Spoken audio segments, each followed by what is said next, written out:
8 heures, les élèves profitent des dernières minutes avant le début des cours. Mais derrière certaines portes, le travail a déjà commencé depuis plusieurs heures. C'est le cas de cet agent d'entretien qui nettoie minutieusement cette salle de classe. Une tâche qu'elle répète depuis 2 ans ici et qui a encore plus d'importance aujourd'hui.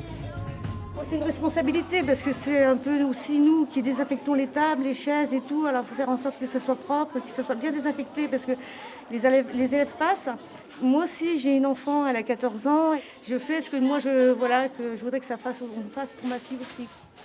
Elle est salariée du département, comme beaucoup d'autres employés au sein de l'établissement. Oui, bonjour. T'es en retard ? Ah bah je t'ouvre.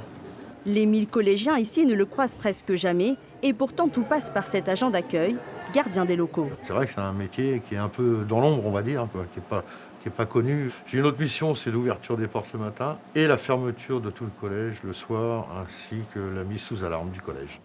Un autre métier de l'ombre, celui d'agent de maintenance. Électricité, plomberie, réparation en tout genre dans le bâtiment, rien ne lui résiste. Donc là, je répare la patte qui a été cassée par une personne qui a dû cogner dans l'extincteur.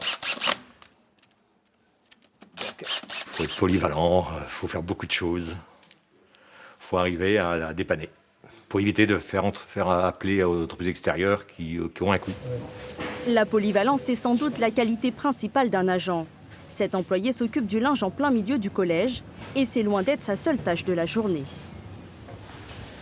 J'ai un escalier à faire, après je fais la lingerie pendant 2 heures et après à 11h30 je fais à la plonge. Et après nettoyage du réfectoire. Les agents départementaux des collèges gagnent en moyenne 1 600 € net pour 42 heures de travail par semaine. Tous ont droit aux vacances scolaires. Tu peux te mettre en plateau, comme hier. Le chef de cuisine de cet autre collège bénéficiait déjà des mêmes conditions lorsqu'il était salarié de l'Éducation nationale. Depuis la décentralisation, la proximité avec son nouvel employeur joue sur la qualité de son travail et des 600 repas qu'il sert ici.